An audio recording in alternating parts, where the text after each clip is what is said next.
petit point habituel sur le groupe. On n'a pas de blessés particuliers, juste Antonin Cartier qui ce matin est arrivé avec une gastro, donc il est reparti chez lui. Bon voilà, c'est le seul doute qu'on peut avoir sur le groupe. Est-ce qu'il peut laisser place à un retour de Jordan Mavé ou c'est trop tôt pour lui? On verra.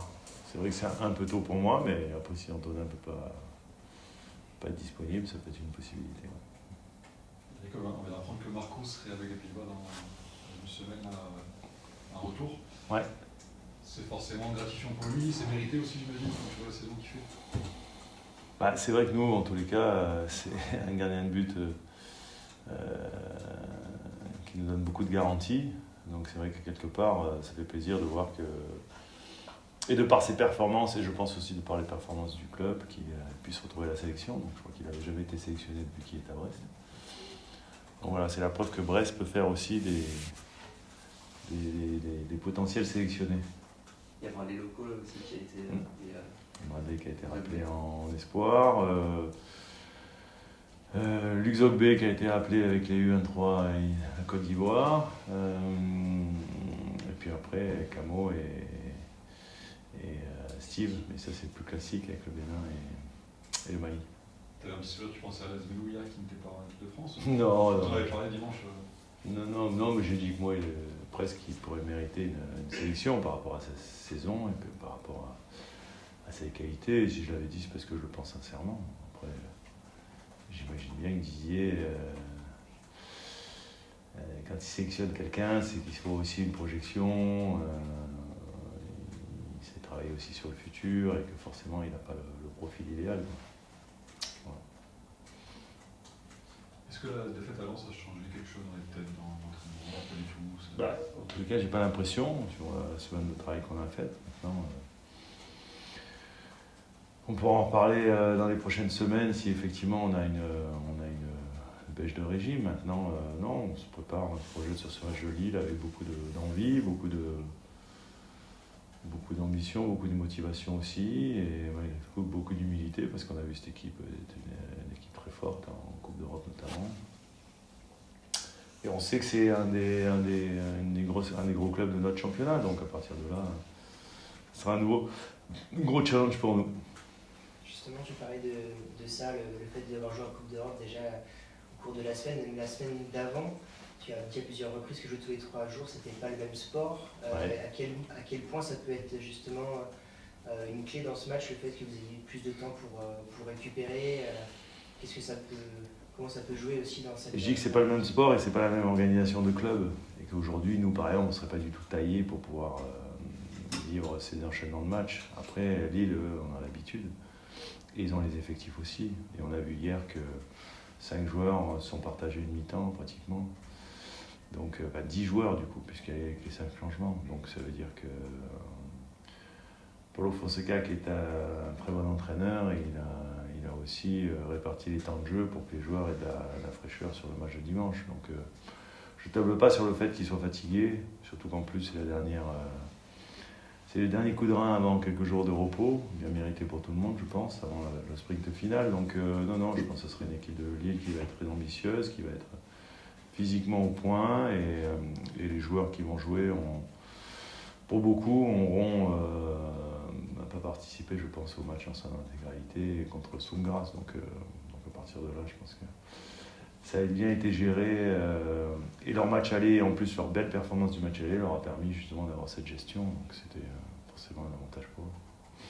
Toi, c'est pas encore le sprint final, le match de dimanche? On n'est pas Comment rentré dans le sprint final? Non, je dis ça parce qu'il reste 9 matchs. C'est vrai que 9 matchs, c'est quand même long. Le sprint final, c'est peut-être dans les 5 derniers matchs, j'ai envie de dire. Mais c'est vrai que là, il y a une trêve internationale qui va arriver derrière, donc ça va refractionner un petit peu la fin de la saison. Il y a 8 matchs derrière après la trêve internationale. Donc on va rentrer dans le money time, ce qu'on appelle, pour les amateurs de sport américain. Quand on regarde le classement, on a l'impression quand même que c'est un match qui peut être bascule dans la course. C'est un match important parce que c'est vrai que si on veut rester là-haut, c'est un concurrent direct à ses places du haut de tableau. Donc à partir de là, comme le match de Lens, c'était un match important. Et c'est pour ça que c'est vrai qu'on a été déçus du résultat, pas du contenu, pas de la tenue de l'équipe. la manière dont on a joué ce match. Voilà, ce qui nous frustrait surtout, c'est de ne pas être revenu au moins avec ce point du match nul qu'on aurait, je pense, mérité. Mais après, le sport de haut niveau, et le foot notamment, de haut niveau, c'est d'avoir de la... j'allais dire un peu plus de réussite dans les zones de vérité. Et sur ce match-là, on ne les a pas eu. Alors j'espère que demain, en tous les cas, pas demain, mais dimanche, on sera un peu plus en réussite, effectivement, quand on se créera des situations, quoi, tout simplement. Ça peut se capitaliser, ça, justement, quand on a une défaite difficile, mais bonne dans le jeu, comment on capitalise justement pour essayer de repartir de l'avant, tout simplement? Non, mais enfin, c'est toujours... On savait qu'on allait jouer contre une équipe qui est maintenant une équipe de Ligue des Champions, qui avait fait ses preuves en plus dans cette compétition, qui avait passé le tour, qui avait failli passer le tour préliminaire, donc qui avait fait quand même des très bonnes choses dans un groupe qui n'était pas facile. À partir de là, c'était quand même pour nous une valeur étalon. Je pense qu'on a été largement à la hauteur de l'événement. Le résultat, il n'est pas là, mais quelque part, c'est pour ça que j'ai dit à l'équipe, ça ne doit pas entraver notre dynamique. Et en tous les cas, ça doit même nous conforter dans ce que l'on fait, dans ce que l'on essaye de mettre en place. Donc je crois et j'espère que l'équipe, effectivement, ne sera pas affectée par ce revers. Après, c'est jamais agréable de perdre quand on n'a pas perdu depuis longtemps, forcément. On s'habitue autant à la défaite qu'on s'habitue à la victoire, en tous les cas, pas perdre. Donc voilà, je pense que les joueurs et les garçons ont envie de retrouver effectivement le goût d'un bon match avec un bon résultat au bout, tout simplement. Est-ce que c'est ce qui vous manque de taper un gros? Il y a eu Lens lors de la première journée, et après il n'y a pas eu de victoire face à Southampton, quoi. Bon, en tous les cas, moi, c'est pas quelque chose qui me manque. Hein. Si je reste là-haut et que je tape pas de gros, ça me va aussi. Maintenant, on a fait jeu égal souvent avec quelques gros. Alors, il n'y a pas eu de victoire, tu l'as dit, mais bon, faire un match à niveau PSG, c'était quand même aussi très valorisant. Sur une concentration contre Nice, même s'ils sont moins bien en ce moment, qui était une équipe très difficile à jouer à un moment donné, c'était aussi intéressant. Donc voilà, on n'a pas non plus été... on n'a jamais été en fait complètement surclassé par une équipe. Comme ça a pu être le cas même dans notre opération maintien, ça nous est arrivé une ou deux fois. Mais là, pour l'instant, ça n'a pas été le cas, donc quelque part, ça renforce aussi les ambitions, la confiance du groupe. Maintenant, après, il est évident que si jamais on devait battre Lille, forcément, ça serait une très très bonne opération. Et c'est notre ambition en tout cas sur le match. Au prolongé, qu'est-ce qu'il a manqué contre Lens, contre Monaco, contre Lille, quand vous perdez sur ces matchs-là? Qu'est-ce qu'il a manqué un petit peu de réussite, un peu de... Il a manqué à un moment donné d'avoir des adversaires qui ont su concrétiser sur leur temps fort et que nous, on n'a pas su le faire, c'est tout. Donc, à un moment donné, il faut aussi, on a des axes de progression, hein, dans la maturité, dans le jeu, j'allais dire, la capacité à faire mal quand on a des temps forts, à être plus clinique dans les zones de vérité, les surfaces de réparation notamment, que ce soit défensivement ou offensivement. Donc face à ces grosses équipes, tu sais que Monaco, voilà, ils ont 2-3 joueurs qui à tout moment sont capables de faire la différence sur un exploit individuel, tout ça. Nous, c'est plus collectif, c'est moins effectivement des fulgurances d'un joueur qui va être capable à un moment donné de faire la différence tout seul. Donc voilà, mais en même temps, moi je suis très satisfait, très heureux, très fier aussi de ce que l'équipe produit en termes de contenu collectif. Et c'est ça qui est pour moi le plus essentiel. Aujourd'hui, je crois qu'on a créé une équipe et c'est ça notre marque de fabrique. Donc à partir de là, on sait très bien qu'on n'en gagnera pas tous les matchs, certainement pas tous les matchs non plus jusqu'à la fin de la saison, mais en tous les cas, comme je le dis à chaque fois, on aura toujours l'ambition de le faire, quoi. Vous parlez beaucoup d'ambition. Comment on peut les qualifier aujourd'hui, alors, ces ambitions? Non, mais l'ambition, elle est toujours la même, hein. Moi je l'ai toujours dit, hein. Et même quand j'étais arrivé l'année dernière dans l'opération maintien et qu'on avait très peu de points, qu'on était au niveau comptable en grande difficulté, j'ai toujours dit qu'on préparait tous les matchs pour les gagner. Donc là, ça reste la même chose. Je crois que ça ne sert à rien pour un club comme nous de se faire des projections. Il faut être dans l'instant présent, il faut être dans la volonté de mettre en place et d'être concentré sur le contenu, et collectif et individuel. Les joueurs savent, quand ils rentrent sur le terrain, globalement ce qu'on attend d'eux par rapport au plan de jeu, par rapport à l'animation offensive ou défensive qu'on va mettre en place face à telle ou telle équipe. À partir de là, être concentré sur leur performance individuelle et collective. Et puis si on arrive à réitérer le genre de contenu que l'on a fait sur le dernier match à Lens notamment, je pense qu'on gagnera certainement d'autres matchs d'ici la fin de la saison. Donc voilà, c'est d'être là-dedans. L'Europe, c'est quand même un objectif que les joueurs sont fixés. L'Europe viendra si effectivement on continue à avoir ces performances et qu'on arrive à les traduire. Parce que là, sur le dernier match, on a eu de la performance, mais on n'a pas traduit au tableau d'affichage. Donc ça viendra si effectivement il y a un alignement des planètes, si on continue à être aussi difficile à jouer, à prendre peu de buts. Et voilà, ça sera peut-être à l'arrivée une 6e, dans les 6, dans les 7, parce que la 7e peut être aussi qualificative pour l'Europe si une des équipes du top 6 gagne la Coupe de France. Donc voilà, mais en tous les cas, il est évident que les joueurs aujourd'hui ont envie, et ils l'ont dit déjà, de marquer un peu l'histoire du club et de faire mieux que cette 8e place qui était la meilleure place historique du club, donc dans l'histoire du club. Donc voilà, effectivement. Je crois qu'aujourd'hui, ils en sont là. Nous, on ne s'est pas fixé d'objectif final parce qu'on veut y aller encore étape par étape. On a un nombre de points à aller chercher pour l'instant. Et puis si on l'atteint avant la fin de la saison, on se fixera peut-être un objectif final. Si tu es à quel niveau? Ce nombre de points? Un certain nombre de points. J'ai essayé. On vous le dit tout le temps quand on l'a atteint. On ne va pas le dire avant. Si on n'atteint pas, après, non. Est-ce qu'il est possible qu'il soit évoqué du coup dimanche aux alentours de 15h? Non. Non, Quoi qu'il arrive. Qu'est-ce qui différencie un match avec c'est un balai, ces deux équipes qui sont au tableau d'un match pour maintien?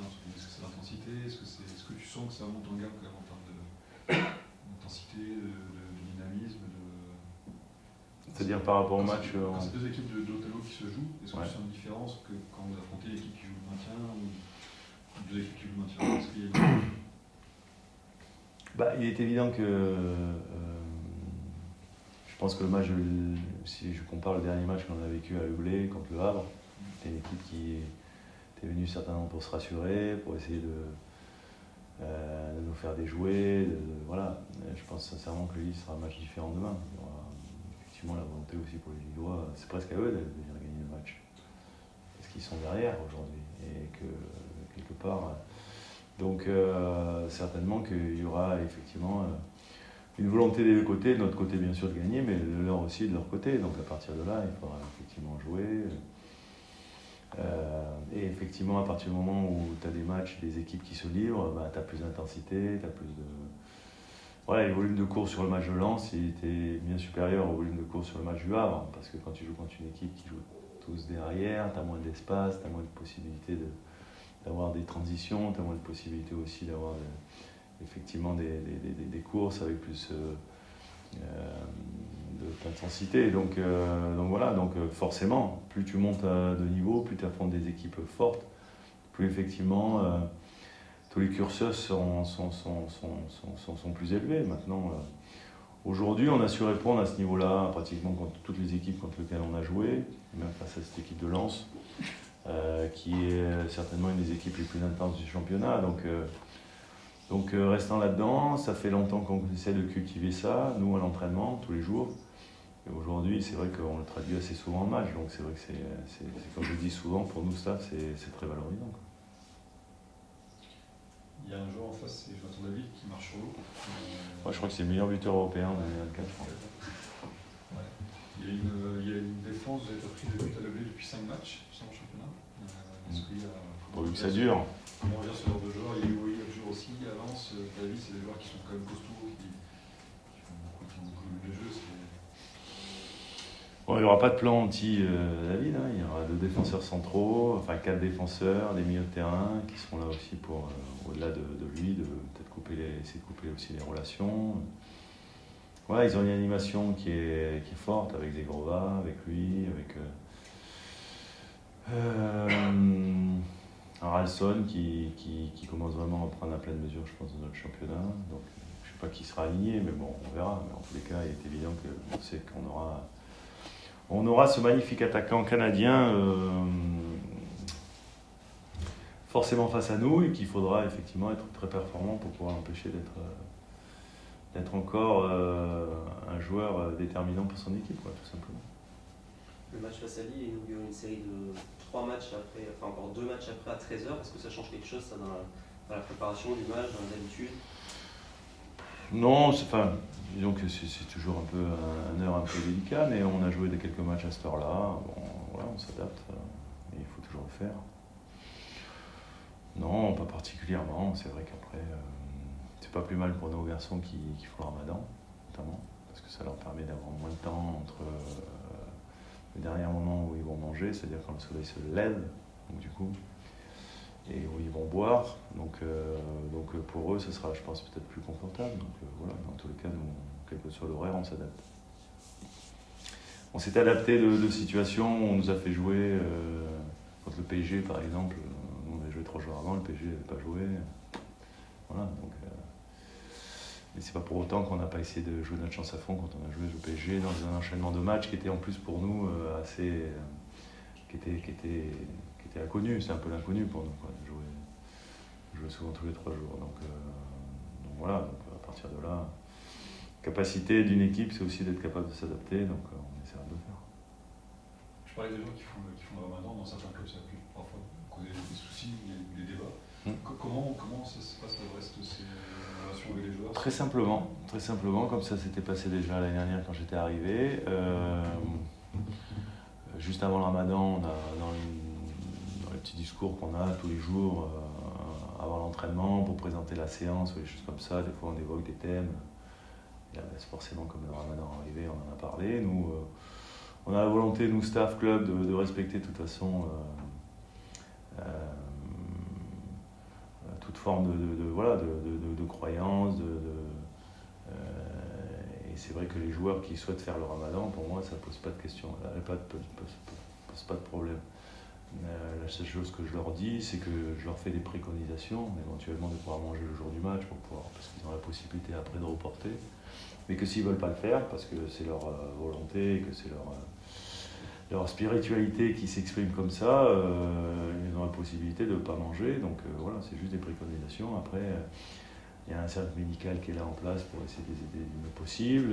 Nous, les services du club, l'intendance et tout ça, d'aller mettre à disposition des choses pour qu'ils puissent s'alimenter, boire, s'ils le souhaitent ou pas, aussi. Donc voilà, on est là pour les accompagner. Moi, je me suis rendu compte que l'année dernière, j'avais encore plus de joueurs cette année, j'en ai 5. L'année dernière, j'en avais au moins 7, je pense. Et j'ai jamais senti pendant ce mois, effectivement, de joueurs qui étaient diminués physiquement. Donc, et d'ailleurs, les joueurs concernés nous avaient plutôt chaleureusement remerciés à la fin du ramadan, parce que pour leur dire, en disant que, voilà, au nom de tous, ça s'était bien passé, donc voilà, ils étaient satisfaits, donc on ne va rien changer cette année par rapport à ça. Donc, voilà, c'est tout. C'est bon? C'est bon? Merci. Juste quoi qu'il arrive, quels que soient les futurs résultats, est-ce que Brest a acquis un nouveau statut? Pour l'instant non, parce qu'un statut, pour avoir un statut, il faut répéter la performance, il faut répéter des choses. Ça serait bien déjà de finir sur une bonne note de la saison, avec une place effectivement qui quelque part marque un petit peu l'histoire de ce club. Et puis après, si effectivement dès la saison prochaine, le club arrive à répéter ce genre de performance, c'est le regard des autres qui change. Le statut, personne, malheureusement, dans ce sport que l'on vit, où on doit se remettre en question tous les week-ends, il est vite remis en cause, le statut. Donc c'est vrai que c'est une chose qui est... Personne ne jouit d'un statut, que ce soit même les joueurs individuellement. Il faut sans cesse être dans la performance pour pouvoir effectivement continuer à être reconnu comme tel. Mais aujourd'hui, il est effectivement beaucoup trop tôt pour parler de nouveau statut pour le Stade Brestois maintenant.